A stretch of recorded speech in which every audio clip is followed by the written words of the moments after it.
성경 말씀 보도록 하겠습니다. 사도행전 19장 11절부터 20절 말씀.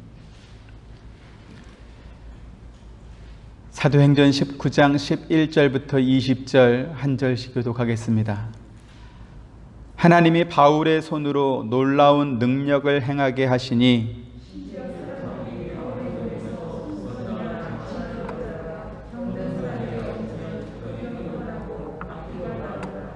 이에 돌아다니며 마술하는 어떤 유대인들이 시험 삼아 악귀 들린 자들에게 주 예수의 이름을 불러 말하되 내가 바울이 전파하는 예수를 의지하여 너희에게 명하노라 하더라.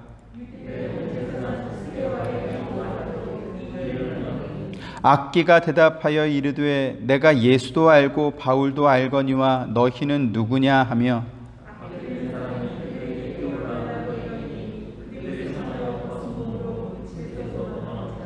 에베소에 사는 유대인과 헬라인들이 다 이 일을 알고 두려워하며 주 예수의 이름을 높이고 또 마술을 행하던 많은 사람이 그 책을 모아가지고 와서 모든 사람 앞에서 불사르니 그 책값을 계산한 즉 은 5만이나 되더라. 아멘. 사도행전 19장부터 21장까지는 바울의 제3차 전도 여행에 관한 기록입니다. 오늘 본문과 연관해서 바울의 에베소 전도 사역을 간단하게 말씀을 드리면 이렇습니다. 바울이 에베소에 오랫동안 머물면서 복음을 전했습니다. 처음에는 늘 하던 대로 회당에 들어가서 석 달 동안 복음을 전했지만 마음이 굳어서 순종하지 않는 어떤 유대인들의 방해로 인해서 더 이상 회당에서 복음을 전하지 못하고 다른 곳으로 옮겨가서 거기에서 복음을 전할 수밖에 없게 되었던 것이죠. 그렇게 옮겨간 장소가 두란노 서원이라는 곳입니다. 아마 기독교 서적을 좀 사셨던 분들은 두란노라는 그 출판사가 있는 걸 아실 터인데 그 두란노가 여기 나오는 그 두란노 서원입니다. 바울이 두란노 서원에서 날마다 그리고 무려 2년 동안 하나님의 나라에 대해서 강론했는데 그 2년 동안 놀라운 복음의 역사가 일어났습니다. 첫 번째로는 유대인이나 헬라인을 막론하고 아시아에 사는 사람들이라면 거의 모든 사람들이 다 복음을 듣게 된 그러한 역사가 일어난 것입니다. 두 번째로는 오늘 우리가 읽은 본문에서처럼 바울이 사용하던 손수건이나 앞치마를 가져다가 병자에게 이렇게 얹어놓기만 해도 병든 자가 고침을 받고 악귀가 쫓겨나가는 이러한 하나님께서 바울의 손을 통해서 능한 일을 행하게 하시는 그러한 기적이 일어났던 것입니다. 세 번째로는 에베소에서 마술을 하면서 요술을 부리면서 살던 사람들이 이 복음을 듣고 나서 마음의 변화를 입어서 회심하게 되는데 그동안 자기들이 그 마술을 배웠던 책들을 모아가지고 불태워버리는데 그 모인 책이 얼마나 많았냐면 은 5만, 다른 번역 성경에는 5만 드라크마 혹은 5만 데나리온이나 되었다 이렇게 말씀하고 있습니다. 네 번째로는 이제 마술을 하던 사람들은 자기들의 책을 그렇게 불태워버리고 더 이상 마술을 하지 않게 되었는데 문제는 또 있습니다. 그건 뭐냐면 신상을 만들어서 팔던 사람들이 더 이상 신상을 팔 수 없게 되는, 우상의 신상을 팔 수 없게 되는 그러한 처지에 이르렀던 것이죠. 마술 행하는 사람이나 신상 만드는 사람이나 어떻게 따지고 보면 동업자 비슷하게 되어 있는 것인데 근데 한쪽에서 그 일을 하는 걸 포기하고 나니까 더 이상 우상을 만들어 팔 수 없게 된 것입니다. 경제에 심각한 타격을 입게 된 것이죠. 그렇다 보니까 그 사람들이 모여서 소동을 일으켰고 그로 인해서 바울은 이제 마게도냐로 떠나게 되는 그러한 일이 발생하게 되는 것입니다. 오늘 우리가 살펴볼 말씀은 에베소에서 일어났던 복음의 역사 가운데 두 번째 사건, 여기에 집중하려고 합니다. 바울이 2차 전도 여행을 마치고 안디옥으로 돌아가면서 잠깐 에베소에 들려서 복음을 전하다가 떠나면서 하나님의 뜻이 만약에 있다면 내가 다시 오마 이런 약속을 하고 안디옥으로 돌아갔습니다. 그리고 3차 전도 여행을 시작하면서 약속대로 에베소에 와서 이제 복음을 전하는 것이죠. 지난 시간에 살펴봤던 것처럼 이렇게 에베소에 와서 복음을 전하는데 어떤 유대인 제자들을 만나게 되는 것입니다. 그 유대인 제자들은 요한의 세례 요한의 세례만 알았던 그런 사람들이었습니다. 그래서 그 사람들에게 복음을 전하고 예수의 이름으로 세례를 베풀었다 이렇게 했습니다. 사도행전을 기록한 누가가 굳이 예수의 이름으로 세례를 베풀었다 이렇게 말했던 것은 그 만났던 제자들이 예수님을 몰랐기 때문에 그런 것입니다. 요한의 세례만 알았던 것이죠. 사실 바울이 에베소에 오기 전에 성경에 능통한 아볼로라고 하는 사람이 회당에서 성경도 가르치고 예수님에 관해서도 가르치긴 했지만 아볼로 역시 요한의 세례만 알 뿐이었습니다. 그렇다 보니까 프리스길라 아굴라 부부가 이 아볼로를 데려다가 예수님에 대해서 또 하나님의 도에 대해서 잘 설명해 주었고 이렇게 배운 아볼로는 고린도로 이제 떠나가게 된 것입니다. 그리고 그 뒤에 사도 바울이 오게 된 것이죠. 지난 시간에도 말씀드렸던 것처럼 세례 요한의 세례는 마치 왕의 행차를 알리는 외치는 자의 소리와 같은 것이었습니다. 그래서 예수 그리스도의 오심을 세례 요한이 미리 준비하고 알리는 그러한 역할을 했던 것이죠. 사두개인과 바리새인들이 세례 요한을 찾아와서 네 정체가 뭐냐? 너는 도대체 누구길래 이와 같은 일을 하느냐? 이렇게 물었을 때 나는 그리스도가 아니다. 그리고 내가 사람들에게 베푸는 세례도 그리스도가 장차 베풀 세례와는 근본적으로 다르다. 이러한 설명을 했습니다. 자기는 물로만 세례를 줄 뿐이지만 내 뒤에 오실 그리스도께서는 성령으로 세례를 베푸실 것이다 라는 것이죠. 바울이 에베소에서 만난 어떤 유대인 제자들에게 예수의 이름으로 세례를 베푼 이유가 바로 여기 있습니다. 세례 요한이 베풀었던 그 세례는 그리스도를 기다리며 회개하게 하는 그러한 의미에서 받는 세례였기 때문에 구속의 사역을 완성하신 예수 그리스도의 세례를 그들이 받아야 될 필요가 있었던 것이죠. 그리고 그들이 바울로부터 예수의 이름으로 세례를 받고 또 바울이 그들의 머리 위에 안수하자 성령이 그들 가운데 임하는 역사가 일어났던 것을 우리가 지난 시간에 살펴보았습니다. 주 예수의 이름으로 세례를 받을 때 그들에게 성령이 임하셨다라는 것은 이제 그들이 진정한 그리스도인이 되었다라는 것을 의미하는 것입니다. 그러니까 어떤 유대인 제자들이 아니라 이제 그들은 예수의 제자가 된 것이죠. 이제 그 말씀에 이어서 오늘 본문이 등장하는 것입니다. 오늘 본문에 참 희한한 기적이 기록되어 있습니다. 그리고 본문에 나온 이 기적은 성경의 다른 부분에 다른 성경에 나왔던 그러한 기적에 비해서 한 차원 더 이렇게 높은 그러한 기적처럼 보이는 면이 있습니다. 어떤 면에서 그런가 하면 병든 자나 귀신 들린 자에게 바울이 가서 기도를 해주거나 안수했을 때 그들의 병이 고침을 받고 귀신이 쫓겨나고 그런 것이 아니라 바울이 사용하던 물건을 갖다가 그 사람에게 얹기만 해도 병이 고침을 받고 귀신이 쫓겨나가는 그러한 역사가 일어났던 것입니다. 그렇다 보니까 오늘날 이와 같은 지금 사도행전 19장에 나오는 이와 같은 기적을 흉내내는 어떤 사람들이 있는 것을 우리가 봅니다. 그래서 성령의 이름을 부르면서 자기들도 자기의 겉옷을 갖다가 주거나 자기가 사용하던 이 손수건을 이렇게 던지면서 이렇게 귀신을 쫓아내고 병든 자를 고치고 하는 그러한 일을 할 수 있다, 이러한 사람이 있습니다. 심지어는 이렇게 악기를, 나팔을 사람들 얼굴 위에다 막 이렇게 불면서 그렇게 하면 귀신이 쫓겨나간다, 이렇게 하는 사람도 있습니다. 제가 물어봤습니다. 도대체 무슨 근거를 가지고 그런 것을 하느냐라고 했더니 사도행전 19장 말씀을 하는 거예요. 바울이 그들에게 안수함에 성령이 그들 가운데 임했고 그들이 방언도 하고 예언도 했다. 그리고 그렇게 성령 충만한 바울이 사용하던 손수건이나 앞치마나 그런 거 가지고 얹기만 해도 귀신도 쫓겨나고 병든 자도 낫지 않았냐. 이러한 역사는 2000년 전뿐만 아니라 지금도 계속 일어난다. 이와 같은 주장을 하는 것입니다. 그래서 우리가 성경을 읽을 때 내가 보고 싶은 부분, 내가 좋아하고 내가 감동한 그러한 부분만 읽을 것이 아니라 성경 전체의 문맥을 따라서 성경이 무엇을 말씀하시는지 정확하게 우리가 알아야 되는 것입니다. 100번 양보해서 그 사람들이 근거라고 말하는 하나님께서 바울의 손으로 놀라운 능력을 행하게 하시는 그 일들이 바울이 이렇게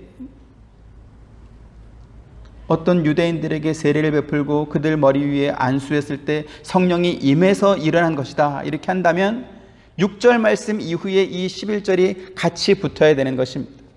그래서 6절에 바울이 그들에게 안수함에 성령이 그들 가운데 임했고 그리고 하나님께서 바울의 손으로 놀라운 능력을 행하게 하셔서 이와 같은 일이 일어났다. 이렇게 하면 그나마 조금 근거가 될 것입니다. 그런데 6절하고 11절 사이에 공간이 있습니다. 그리고 그 공간에 어떠한 말씀이 있냐면 바울이 하나님의 나라에 관해서 강론했다. 그리고 유대인이나 헬라인이나 다 주의 말씀을 들었다라고 하는 이 말씀이 있는 것이죠. 그래서 11절, 12절에 기록된 놀라운 기적들은 바울이 사람들에게 안수하자 성령이 임하셨고 그 결과로 이와 같은 기적들이 일어났다. 이렇게 갖다 붙이기에는 뭔가 무리가 있어 보이는 것입니다. 자, 그렇다면 오늘 우리가 본문에 기록된 기적들을 어떻게 이해해야 하는가라는 것입니다. 사실 성경에는 오늘 본문에 나온 기적들뿐만 아니라 수많은 기적들이 기록되어 있습니다. 아마 여러분들에게 성경에 어떤 기적들이 기록되어 있었던가요? 이렇게 물어보면 적어도 손가락으로 10개 이상은 이렇게 꼽을 수 있을 것입니다. 누구나 다. 그리고 그러한 기적들이 성경을 읽는 사람들에게 공통적으로 주는 공통의 메시지가 있다라는 것을 우리가 알아야 되는 것입니다. 그건 뭐냐면 그러한 기적들이 기적 자체로서 어떤 효능을 가지고 인간에게 주어진 것이 아니다라는 것입니다. 성경에 나온 기적들은 그 기적을 행하신 하나님께서 그 기적을 통해서 인간들을 하나님께로 부르시는 것이다 라는 걸 우리가 알아야 되는 것입니다. 하나님께서 바다를 가르시고 이스라엘 백성들을 구원하셨습니다. 40년 동안 매일매일 만나를 주셔서 그들로 하여금 먹게 하셨습니다. 예수님께서 바다 위를 걷기도 하시고 오병이어의 기적을 행하기도 하셨습니다. 그런데 그러한 모든 기적들이 기적 자체로만 의미를 가진 것이 아니다. 이걸 우리가 분명히 알아야 됩니다. 왜요? 만약 그렇게 된다면 우리 기독교는 우상을 섬기는 이방 종교와 전혀 다를 바가 없어지는 것입니다. 왜 그렇습니까? 기적은 우리 기독교에만 있는 것이 아니라 이방 종교에도 똑같이 있기 때문에 그런 것이죠. 출애굽기 7장 8절부터 12절 말씀 한 절씩 봅니다.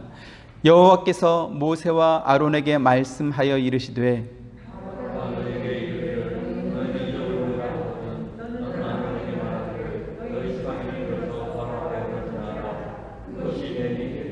모세와 아론이 바로에게 가서 여호와께서 명령하신 대로 행하여 아론이 바로와 그의 신하 앞에 지팡이를 던지니 뱀이 된지라.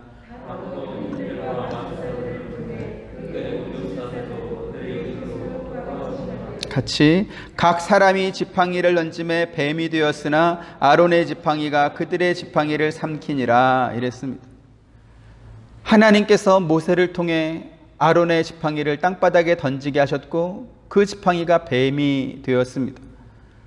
그러자 애굽 왕 바로도 자기가 부리는 마술사들 요술사들에게 너희도 한번 해봐라 그랬더니 그 사람들이 가진 지팡이를 던지니까 그 사람들 지팡이도 뱀이 됐다라는 것이죠. 그뿐이겠습니까? 하나님께서 애굽에 피 재앙을 내리셨을 때도 그 마술사, 그 요술사들이 똑같이 물을 피로 되도록 만들었습니다. 개구리 재앙을 내리셨을 때도 그 마술사들이 똑같은 흉내를 냈더라는 것이죠. 이처럼 기적 자체는 하나님의 하나님 되심을 구별되게 설명할 수 없습니다. 왜 그렇죠? 기적은 다른 종교에도 있는 현상이기 때문에 그런 것이고, 또 기적이 필요한 인간은 신이 아니라 누구를 불러서라도 자기의 소원을 이루고야 마는 그러한 존재이기 때문에 그렇습니다. 인간이 신만 섬기겠습니까? 아니요. 바위에게도 절을 하고 커다란 나무에게도 절을 하고 달이나 별에게 소원을 빌기도 하고, 심지어는 죽은 돼지 머리도 이렇게 상 위에 올려놓고 거기에다가 절하고 기도하면서 자기의 손을 빌기도 하는 것이죠. 이처럼 기적이라고 하는 것은 인간이 초월적인 신의 능력을 아주 우연한 방법으로라도 자기가 붙잡아서 쟁취하고 말겠다라고 하는 어떤 하나의 수단인 것인지, 그래서 기적만 가지고는 하나님의 하나님 되심을 올바로 설명할 수 없게 되는 것입니다. 그래서 성경이 기적을 말할 때는 무엇을 말하는가? 하나님께서 인간의 소원을 들어주기 위해서 기적을 행하시는 법은 없습니다. 그 기적을 통해서 하나님께서 우리 인간을 하나님과 인간의 특별한 관계로 부르고 있는 것이죠. 그래서 하나님께서 기적을 행하게 하실 때는 하나님의 주권과 하나님의 능력과 그리고 그 일을 베푸시는 대상에 대한 하나님의 사랑과 은혜를 증명하는 방법으로서 기적을 사용하시는 것입니다. 그래서 우리가 성경에서 어떠한 기적을 볼 때 분명히 알아야 될 것은 무엇이냐면, 이 기적이 하나님께서 우리를 특별한 관계로 부르고 있다라는 것을 먼저 기억해야 되는 것입니다. 한번 따라해 보겠습니다. 성경의 기적은 하나님께서 우리를 특별한 관계로 부르시는 것이다. 네. 그런 면에서 오늘 본문에 등장하는 이 스게와의 7 아들은 우리에게 특별한 교훈을 주고 있습니다. 바울의 몸에서 손수건이나 앞치마를 가져다가 병든 자에게 얹기만 해도 그 병이 고침을 받고 또 귀신이 쫓겨나는 그러한 놀라운 기적들이 일어나자 그 기적을 따라하는 사람들이 생겼습니다. 13절 같이 보시죠. 시작. 이에 돌아다니며 마술하는 어떤 유대인들이 시험 삼아 악귀 들린 자들에게 주 예수의 이름을 불러 말하되 내가 바울이 전파하는 예수를 의지하여 너희에게 명하노라 하더라. 네. 여기 지금 마술하는 어떤 유대인들이라고 말했습니다. 이들은 누구냐면 남북 이스라엘이 다 멸망했죠. 그렇게 멸망할 때 포로로 끌려갔거나 혹은 흩어졌던 그러한 사람들, 그래서 유대인의 혈통을 갖긴 했지만 외국에서 태어난 그러한 사람들로 보입니다. 이들은 유대의 전통을 따라서 율법을 지키기도 하고 절기도 지키기도 했지만, 그러나 오랜 외국 생활 속에서 이방의 미신과 혼합되고 이렇게 변질된 신앙을 가진 그러한 사람들이었습니다.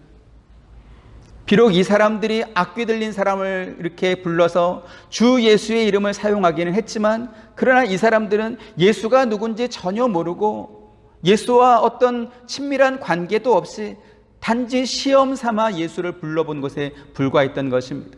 그래서 혹시 예수의 이름을 불렀을 때 바울이 했던 것처럼 놀라운 기적이 일어나면 참 좋겠지만, 그렇지 않더라도 별로 상관없는 이름이 바로 바울이 전파하는 예수였다라는 것입니다.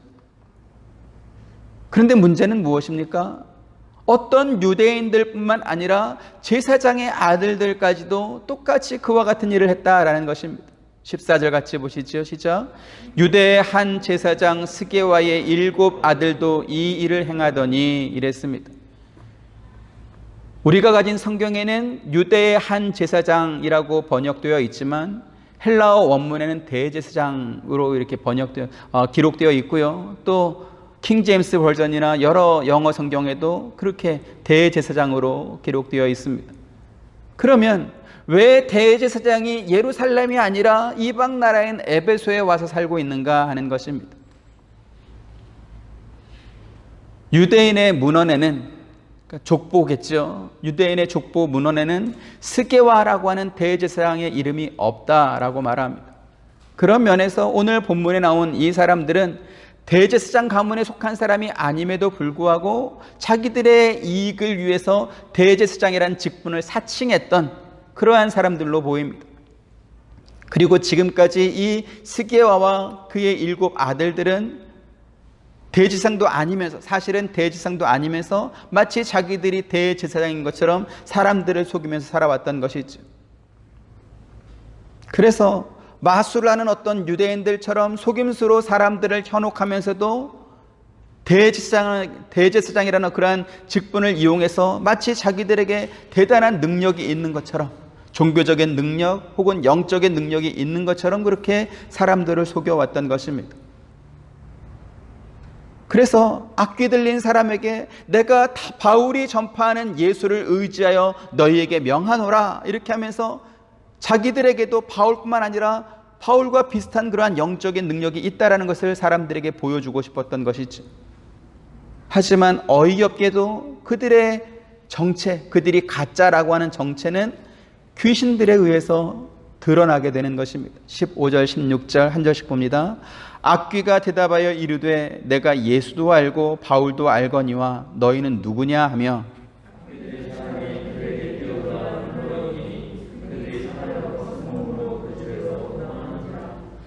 네, 이 말씀을 통해서 우리가 먼저 확인할 수 있는 것이 있습니다. 그게 뭐냐면 악귀라고 표현된 귀신들은 예수님이 누구신지, 그리고 예수님께서 왜 세상에 오셨는지 그 귀신들은 이미 알고 있었다라는 것입니다. 마가복음 1장 23, 24절 한 절씩 봅니다. 마침 그들의 회당에 더러운 귀신 들린 사람이 있어 소리질러 이르되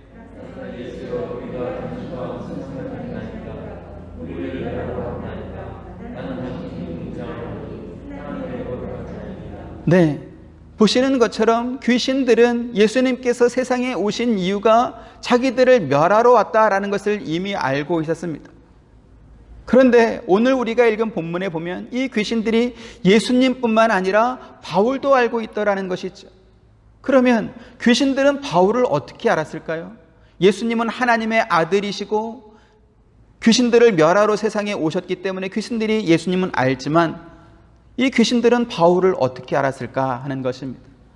오늘 우리가 중점적으로 살펴보려고 하는 부분이 바로 여기에 있습니다.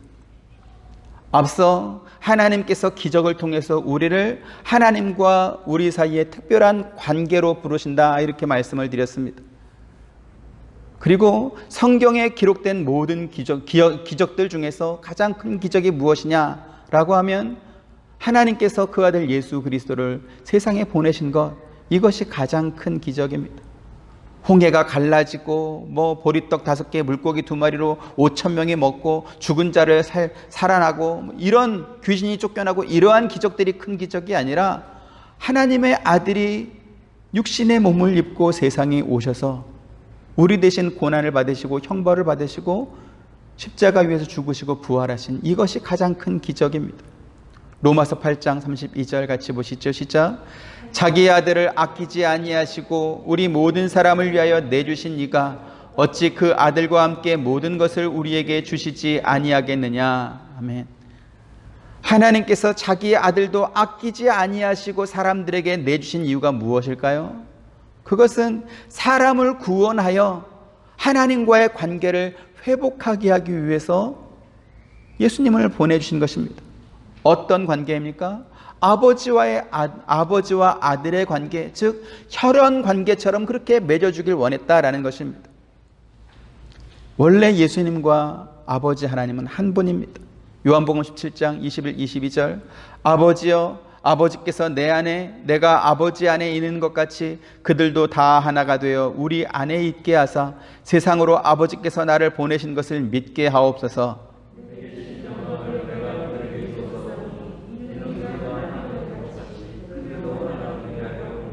네, 보시는 것처럼 아버지께서 내 안에, 내가 아버지 안에 있는 것 같이 이렇게 말씀합니다.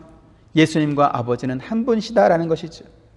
그런데 예수님과 아버지만 한 분이 아니라 예수님과 우리도 하나입니다. 그래서 예수님께서 나는 포도나무이고 너희들은 가지다. 이래서 우리를 포도나무에 연합된 가지로 설명하면서 예수님이 우리 안에 있고 우리도 예수님 안에 있다, 그러한 관계이다, 이렇게 또 설명해 주십니다. 요한복음 15장 5절 같이 봅니다. 시작.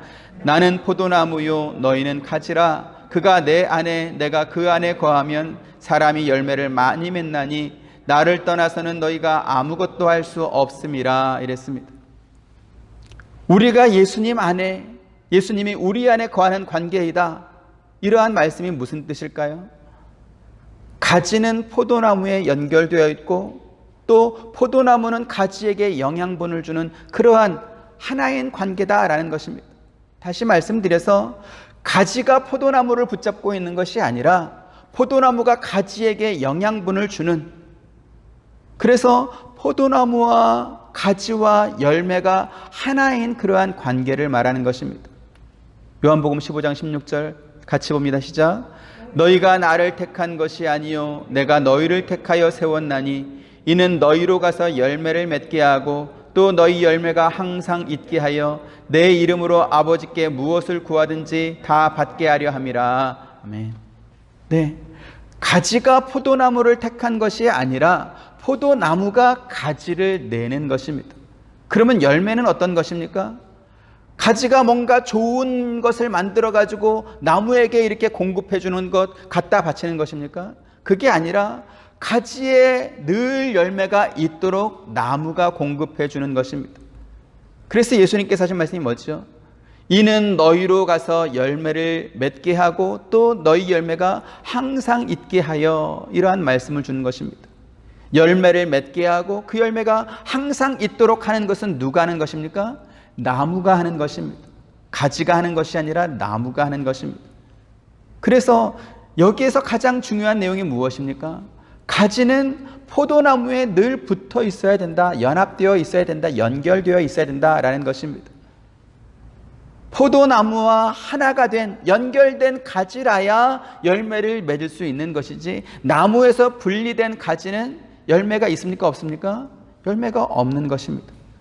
그래서 나를 떠나서는 너희가 아무것도 할 수 없다, 이렇게 주님께서 말씀한 것입니다.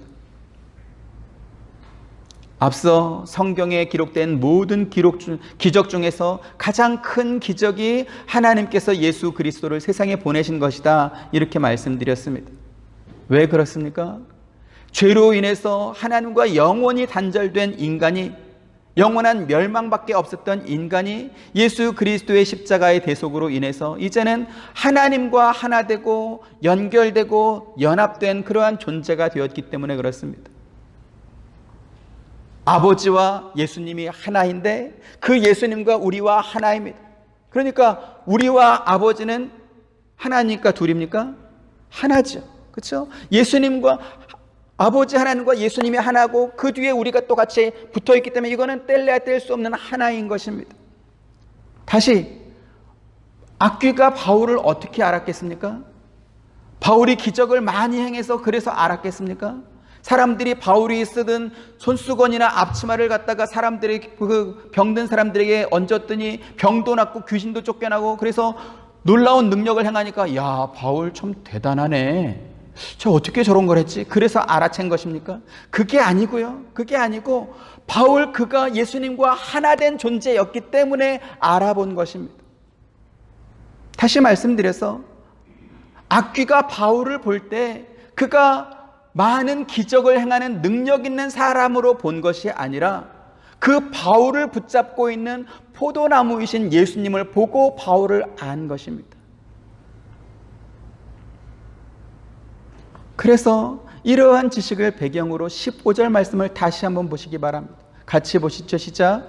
악귀가 대답하여 이르되 내가 예수도 알고 바울도 알거니와 너희는 누구냐 하며. 네. 지금 악귀가 하는 말이 뭐죠? 내가 예수라는 인물도 알고 바울이라는 인물도 안다, 이 말이 아니고요. 예수와 바울이 하나인 것입니다. 그래서 예수를 알면 바울을 알고 바울을 알면 예수를 아는 것입니다. 그 관계가 서로 분리할 수 없는 하나이기 때문에 그런 것이죠. 네. 포도나무가 있고 가지가 있고 가지 끝에 포도 열매가 있습니다. 그러면 포도 열매를 보면 야, 저거는 사과나무에서 열린 포도열매다 이렇게 볼 수 있습니까? 저거는 감나무에서 열린 포도열매다 이렇게 볼 수 있습니까? 그럴 수 없죠.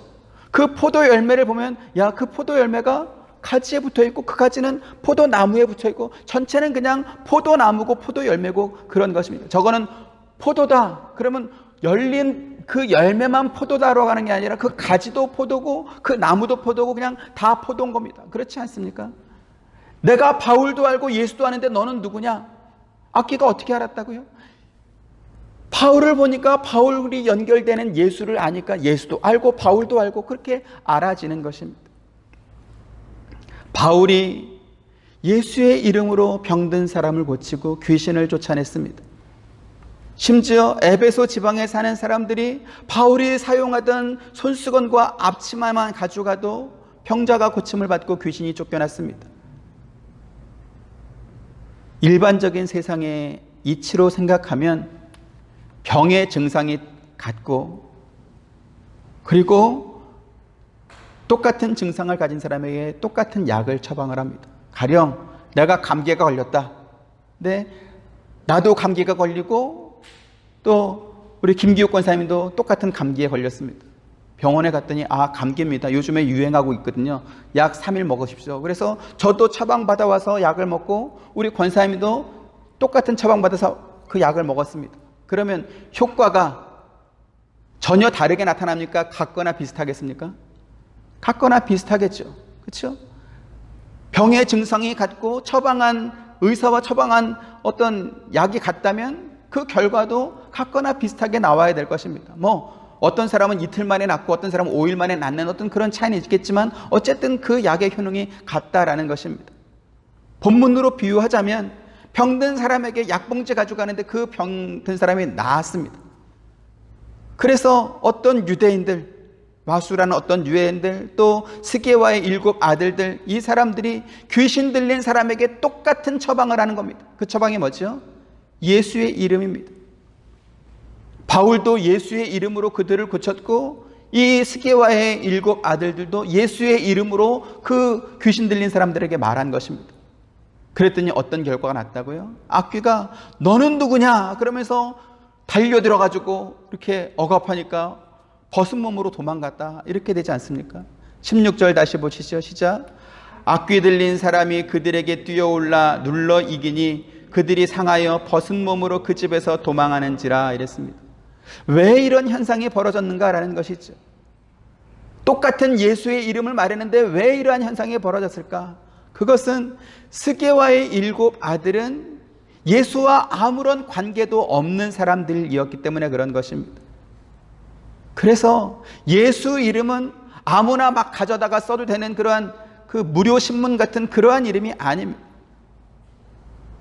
원래 이름이라고 하는 것은 그 사람의 존재를 나타내는 것이고 그 사람의 존재와 그 사람의 능력을 나타내는 그러한 힘이 있는 것입니다. 그래서 귀신이 예수의 이름에 쫓겨나는 것은 바울이 예수의 이름을 사용했기 때문에 그런 것이 아니라 포도나무이신 예수님과 그의 가진 바울이, 그렇죠? 그래서 바울이 예수님의 이름을 말해서가 아니라 그 말하는 그 예수의 이름이 바울과 하나된, 연합된, 연결된 그러한 한 몸이기 때문에 귀신이 바울 때문에 쫓겨나는 게 아니라 누구 때문에요? 그와 하나인 예수 때문에 쫓겨나는 것이지 바울 때문에 쫓겨나는 것이 아니다라는 것을 우리가 알아야 되는 것입니다. 이와 비슷한 예가 누가복음 5장에 기록되어 있습니다. 예수님께서 거라사라고 하는 지방에 가셨을 때 군대 귀신 들린 사람이 멀리서 예수님이 지나가는 걸 보면서 일부러 쫓아와서 절하면서 이러한 말을 합니다. 누가복음 5장 6절에서 10절 한 절씩 봅니다. 그가 멀리서 예수를 보고 달려와 절하며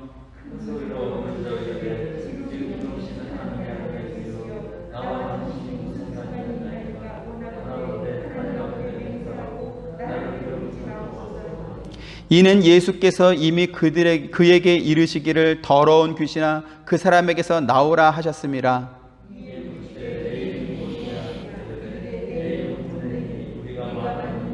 같이 자기를 그 지방에서 내보내지 마시기를 간구하더니 이랬습니다.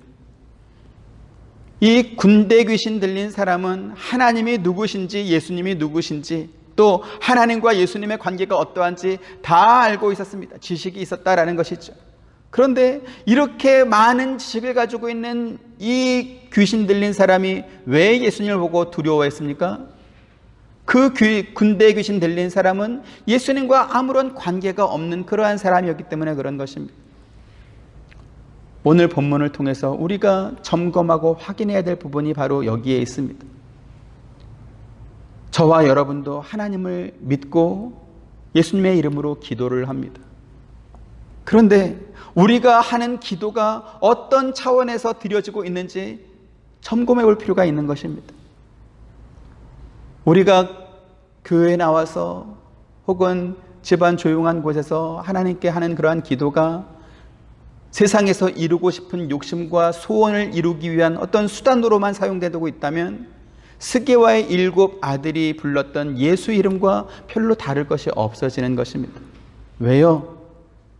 예수 이름으로 드리는 그 기도는 하나님과의 친밀한 관계 안에서 그 관계가 여전히 돈독하다, 살갑다, 깊다, 이러한 전제 하에서 드려지는 그러한 것이어야 되기 때문에 그런 것입니다.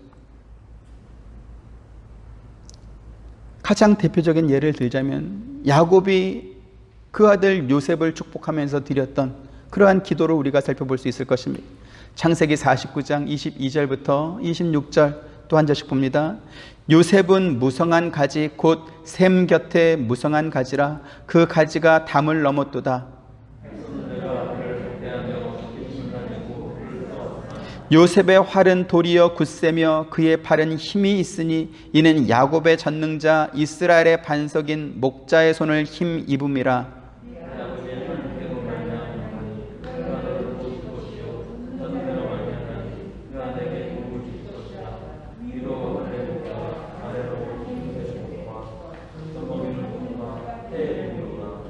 네, 26절 이 말씀은 여러분들이 밑줄을 쫙 그어놓으시고 깊이 묵상하시기 바랍니다. 같이 봅니다. 시작. 내 아버지의 축복이 내 선조의 축복보다 나아서 영원한 산이 하나 없음 같이 이 축복이 요셉의 머리로 돌아오며 그 형제 중 뛰어난 자의 정수리로 돌아오리로다. 아멘. 여기 지금 26절에 보시면 내 아버지의 축복이 내 선조의 축복보다 낫다, 이러한 표현이 있습니다. 여기 지금 내 아버지는 누굽니까? 요셉에게 축복을 불어주는 야곱입니다. 내 선조는 누굽니까? 아브라함과 이삭입니다. 자, 그러면 여러분 질문합니다. 아브라함과 이삭과 야곱 중에서 누구 믿음이 가장 좋았을 것 같습니까? 누구 믿음입니다. 아브라함, 이삭, 야곱 이 세 사람 중에서 누구 믿음이 제일 좋았습니까? 당연히 아브라함이죠. 당연히 아브라함이죠. 그럼 야곱은 어떻습니까? 사실 야곱은 믿음의 조상, 축복의 조상 하면 늘 아브라함과 이삭과 야곱 이렇게 세트로 묶여서 나오는데 이 야곱을 그 세트에 같이 붙여도 되나 싶을 만큼 이게 뭐 믿음, 신앙적인 면뿐만 아니라 그가 살아온 어떤 인생의 과정 전반을 봐도 별로 그렇게 탐탁지 않은 형편없는 그런 사람입니다. 그런데 지금 야곱이 하는 말이 뭐예요? 네 아버지가 지금 너에게 빌어주는 축복이 내 선조가 빌어주는 것보다 훨씬 낫다, 이런 말을 하고 있습니다. 이게 지금 무슨 뻔뻔함, 무슨 당당함입니까? 네? 어떻게 야곱이 아브라함보다 낫고 어떻게 야곱이 이삭보다 나을 수 있어요? 그런데 여기에는 이런 원리가 있습니다. 축복이라고 하는 이 말의 의미는 내가 가지고 있는 것을 너에게 준다, 이게 아니라 너에게 복을 주실 수 있는 하나님께 내가 대신 빌어주겠다, 이러한 의미가 있는 것입니다.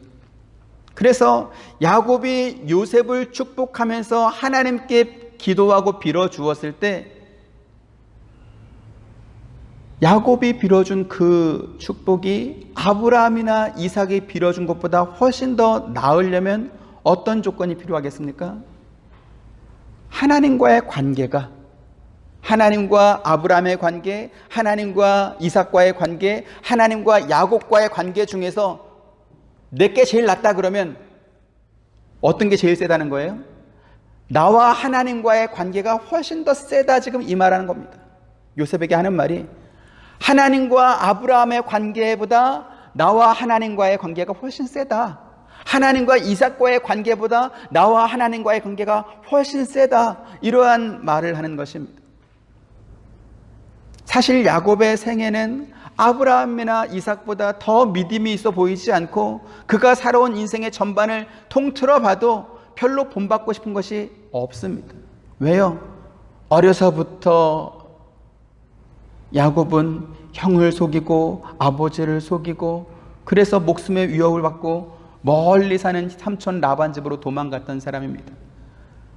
마치 고아와 같이 혈혈단신으로 먼 길을 찾아온 이 야곱을 삼촌이 불쌍히 여겨서 받아들여주고 결혼도 시켜주고 이렇게 했는데 이 야곱이 어떻게 했어요?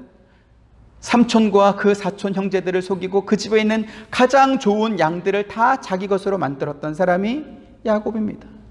그래서 이제 이게 들통이 나서 더 이상 거기에 머물 수 없게 되자 그냥 고향으로 돌아가야 되겠다. 그리고 야반 도주하듯이 도망을 왔죠.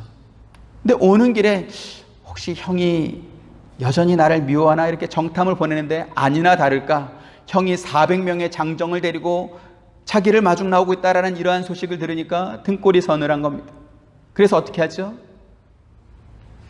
양떼와 소떼와 종들을 보내고 자기 부인들을 2대에 걸쳐서 다 보내고 혼자 뒤에 남는 겁니다. 여차하면 어떻게 하겠다? 나는 도망가겠다. 인성의 끝판왕이죠. 야곱의 인성, 이거는 요즘 나오는 어떤 사람보다 더하면 더했지 덜하지 않은 그런 사람입니다. 그런데 그 와중에도 야곱이 하는 짓을 보십시오. 내가 어떻게든지 축복을 받아보겠다 그래가지고 이 허벅지 골반뼈, 그죠? 요즘 고관절, 이 뼈가 부러질 때까지 하나님과 씨름했던 사람이 야곱입니다. 새로운 축복을 달라는 거죠. 마누라고 자식들 다 보내고 혼자 남아가지고 새로운 축복 주시면 내가 이제 그거 가지고 다시 한번 재기해 보겠다 이런 거 아니겠습니까? 그런데 이와 같은 경험을 통해서 야곱이 깨달은 바가 있습니다. 그게 뭡니까? 하나님 앞에 야단 맞고 매맞을 그러한 짓을 늘 했음에도 불구하고 하나님이 언제나 자기를 찾아오시더라, 자기에게 축복을 주시고 자기에게 약속을 주더라 하는 것을 지금 야곱이 안 것입니다. 이런 예를 좀 드리겠습니다. 대한민국의 권력 서열, 의전 서열이라고 하죠. 그 서열을 보면 대통령이 1위고 2위는 국회의장이고 3위는 대법원장, 그 다음에 헌법재판소장, 국무총리, 선관위원장, 여당 대표, 야당 대표 이런 순으로 이렇게 돼 있습니다. 이거는 헌법에 나온 의전 서열입니다. 그러면 실제로 대통령에 의해서 권력의 2인자는 누굴까요? 대통령과 제일 가까운 사람입니다. 그게 대통령 부인일 수도 있고 대통령 비서실장일 수도 있고 혹은 집안을 관리하는 부속실장일 수도 있고 혹은 한 4년, 5년 전에 친구일 수도 있고 하여간 그 서열은 이렇게 바뀌는 것입니다. 지금 야곱이 요셉을 축복하면서 네 아버지가 빌어주는 축복이 너의 할아버지나 혹은 증조할아버지가 빌어준 것보다 훨씬 낫다 이렇게 자신 있게 말할 수 있는 근거가 뭡니까? 내가 제일 친하다 이 말입니다. 하나님과 내가 제일 친하다. 나보다 하나님을 더 잘 아는 사람은 없다 지금 이 말하는 것입니다. 왜요? 내가 늘 하나님 앞에 야단 맞고 매맞을 짓을 해도 하나님께서 이렇게 나를 챙겨주시고 이렇게 나를 도와주셨는데 내가 하나님 편에 딱 붙어 있으면 하나님이 얼마나 나를 더 좋아하게 지금 이런 말씀인 것이죠. 바울이 에베소의 두란노 소원에서 2년 동안 머물면서 하나님 말씀을 강론하고 그 후로도 에베소 교회 성도들에게 신앙상으로 가르쳐주고 싶은 어떠한 그러한 것이 있다면 어떤 것이었을까요? 에베소 1장 17절부터 19절 한 절씩 봅니다. 우리 주 예수 그리스도의 하나님 영광의 아버지께서 지혜와 계시의 영을 너희에게 주사 하나님을 알게 하시고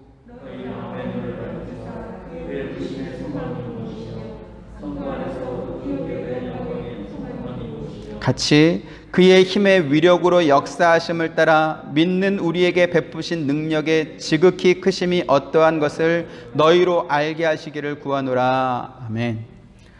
하나님께서 너희에게 지혜와 계시의 영을 주셔서 너희가 더욱더 하나님을 잘 알아가길 원한다.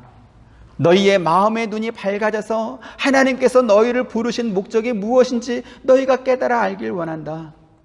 우리에게 강한 능력으로 역사하시는 하나님의 권능이 얼마나 큰지 너희가 정확하게 알길 원한다. 이러한 말을 하고 있습니다. 그래서 바울이 에베소 교회 성도들에게 하고자 하는 말이 뭡니까? 너희가 하나님을 알길 원한다. 너희를 향한 하나님의 뜻과 능력이 얼마나 크고 위대한지 알기 원한다. 다시 말씀드려서 하나님과 너희의 관계가 더욱더 깊어지길 원한다. 이 말을 지금 하고 있는 것입니다. 자, 그러면 에베소 교회 성도들이 혹은 저와 여러분이 하나님을 더 많이 알게 되고 우리가 하나님과의 관계가 더 깊어지고 더 세지면 어떤 현상이 벌어질까요? 골로새 1장 9절에서 12절 또 한 절씩 봅니다.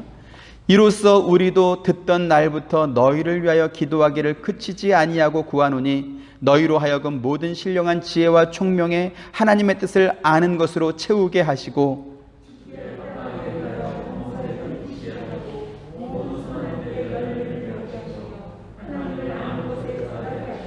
그의 영광의 힘을 따라 모든 능력으로 능하게 하시며 기쁨으로 모든 견딤과 오래 참음에 이르게 하시고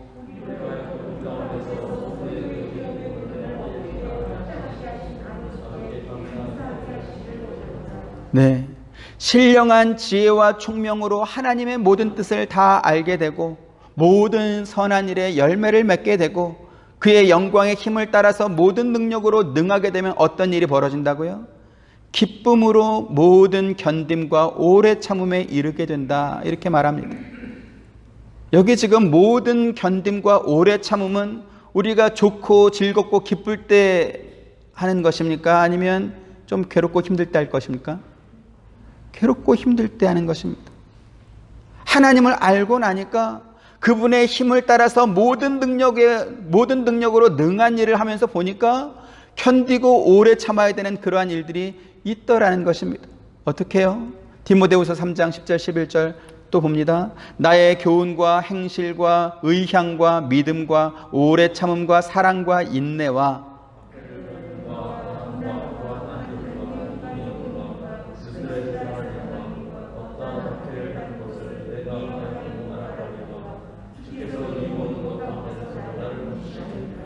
네, 바울이 전하는 교훈 중에서 흐트러진 것이 없습니다. 그의 행실과 사도로서 봉사하는 그의 의향, 의중, 목적 이러한 것이 하나님의 뜻에서 조금도 벗어난 것이 없습니다. 하지만 그랬음에도 불구하고 바울은 늘 박해를 받고 고난받는 그러한 삶을 살았다라는 것이죠. 이것을 바울 혼자 이렇게 당한 것이 아니라 보시면 네가 과연 보고 알았거니와 뭐죠? 디모데도 그 사실을 이미 알고 있다라는 것입니다. 그러면서 디모데에게 권하는 말이 뭡니까? 계속해서 12절 같이 봅니다. 시작. 무릇 그리스도 예수 안에서 경건하게 살고자 하는 자는 박해를 받으리라 이랬습니다. 하나님의 말씀을 말씀대로 잘 전하고 의향과 뜻과 목적이 하나님의 뜻에서 조금도 벗어난 것이 없고 그렇죠? 하나님께서 기뻐하시는 그 모든 일을 했음에도 불구하고 박해받는 그러한 일들이 늘 있답니다. 대제사장 행세를 하고 예수의 이름을 팔면서 에베소 사람들을 미혹하던 이 스게와의 7 아들들은 악귀 들린 사람에 의해서 제압당하고 도망치는 그러한 일이 벌어졌습니다. 똑같은 예수 이름을 불렀음에도 불구하고 그 예수의 이름이 바울과 함께 할 때는 악귀가 쫓겨나는데 스게와의 7 아들이 부를 때는 오히려 악귀가 그들에게 달려들었다라는 것이 있죠. 왜요? 그 이유가 무엇입니까? 그 예수의 이름을 부르는 사람과 예수와의 관계 때문에 그런 것입니다. 똑같은 예수의 이름을 부르지만 예수 이름과 관계없는 스게와의 7 아들이 부를 때는 악귀가 그들에게 달려들었던 것이고 예수와 하나인 바울이 부를 때는 악귀가 쫓겨났던 것입니다. 그래서 창세기부터 요한계시록에 이르기까지 하나님께서 당신이 사랑하시는 자기의 백성을 하나님과의 특별한 관계로 부르고 있다는 사실을 우리가 분명히 알아야 되는 것입니다. 그리고 예수님께서는 그 특별한 관계를 가리켜서 아버지와 아들의 관계이다 이렇게 말씀해 주십니다. 우리 사는 세상에서도요, 부모님과의 관계에는 전혀 관심이 없으면서 부모가 가진 재산에만 관심이 있는 자식이 있다. 이러면 그 사람은 칭찬받습니까? 아니면 눈총받습니까? 아마 눈총받을 것입니다. 같은 맥락에서 천국을 소망하고 하나님과 영원한 삶을 살겠다라고 하는 사람이 하나님과의 관계는 전혀 관심 없고 기도만 열심히 하면 응답받는다. 이거는 믿음이 좋은 일입니까? 좀 민망한 일입니까? 그런 기도는 하나님께서 들어주셔도 좀 죄송합니다. 요번에는 제가 그랬지만 이제는 좀 관계를 잘 갖겠습니다. 이렇게 나와야 되지 않겠어요? 저와 여러분, 우리 하와이 서부 장로교회가 더욱더 하나님을 잘 알아가길 원합니다. 하나님과의 관계가 더 깊어지길 원합니다. 10년 신앙생활 했으면 10년만큼 더 깊이 알아야 되고 더 관계가 좋아져야 되겠죠. 30년, 40년 신앙생활 했으면 그렇게 오래 한 만큼 더 많이 하나님을 알아야 되고 하나님과의 관계가 더 깊어져야 되겠죠. 그래서 언젠가 우리도 누군가에게 복을 빌어주고 기도를 해줘야 된다라고 한다면 야곱처럼 내가 빌어주는 이 축복이 다른 누구가 빌어준 것보다 훨씬 낫다, 이런 말을 할 수 있어야 되지 않겠습니까? 이런 말을 할 수 있는 저와 여러분 되시기를 주님의 이름으로 축원드립니다. 관계입니다. 성경은 하나님과 우리의 관계를 설명하는 책입니다. 하나님께서 그 관계로 우리를 부르고 있고 그 관계를 위해서 자기 아들도 아끼지 아니하시고 우리에게 내주신 것입니다. 기적만 보면 기독교와 다른 종교와 미신과 무속과 전혀 다를 바가 없어집니다. 기적이 아니라 그 기적을 하나님께서 왜 우리에게 베푸셨는가? 그 기적을 통해서 우리에게 요구하신 것이 무엇인가? 그게 뭐라고요? 아직도 이렇게 헷갈리십니까? 설교 처음부터 다시 하는 걸로. 관계로 부르고 있습니다. 관계. 한번 따라해보죠. 관계.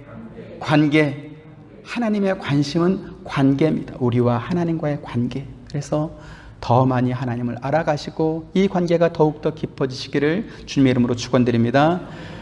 은혜로우신 아버지 하나님, 감사합니다.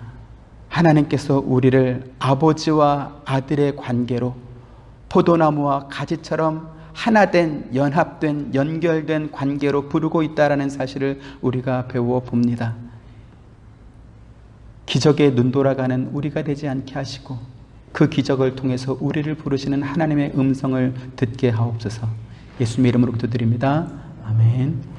지금은 우리 주 예수 그리스도의 은혜와 하나님의 크신 사랑과 보혜사 성령님의 감화감동 교통하심이 하나님을 더 많이 더 깊이 알아가길 원하고 그 관계가 더욱더 돈독하여지길 소망하는 사랑하는 모든 성도님들의 머리 위와 가정과 생업과 행하시는 모든 일들 가운데 지금부터 영원토록 함께 있기를 축원하옵나이다. 아멘.